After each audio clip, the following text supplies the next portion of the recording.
doing my junior year abroad, let's think outside the box in terms of where I might want to live and work. And so I could apply for jobs outside the United States. I could do these things if I wanted to. I could figure out how to do that. And I did. And I just had a tremendous experience. It involved lots of things, including a train ride across from Prague, Czechoslovakia to Hong Kong, all the way across, Russia and China, and just an incredible experience there. I got into places having, because I was 20, I didn't have any money, so I got into places needing to find work. Found work teaching English. That's mainly what I did over the course of those 4 years, teaching English, and just enjoyed myself. Made friends. I actually made. I was corresponding yesterday with a friend of mine, the host family of mine from 1987 in Sheffield, England. They are 95 and 93 years old, and they want to know how things are going in my life. And so I have friends across the world, partly because of these sort of the sort of step I took. I didn't know I was doing. I just decided, hey, I'm gonna spend my junior year somewhere else.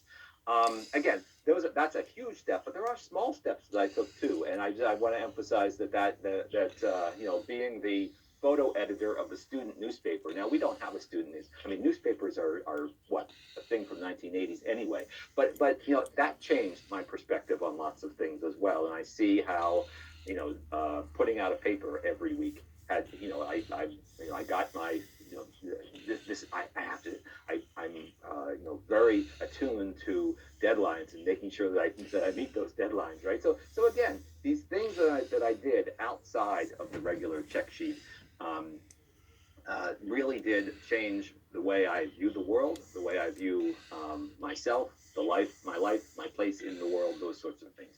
So I'm encouraging folks to think about that. UMA has a lot of opportunities outside the check sheet, and we're going to hear a little bit about some of them. What I'm going to do is I'm going to ask our faculty panel, Amy and Matt and Lorianne and Wendy, to talk a little bit, maybe for about a few minutes each, about an idea beyond the check sheet, bold steps that you could take at UMA, and maybe about from their own experiences as well, from what they did in their experience. And then we're going to open it up to questions. So we're going to have just a few minutes each, and we're going to have folks here, students here, ask any questions, any one of us, talk about anything that you're thinking of, because a lot of these bold steps are things that you may not be thinking of right now, but the fact that you're here at a university opening yourself up to these new ideas means that when these ideas come, I encourage you to step into them. So let's start with Amy and see what she has to say, and then we'll move on from there.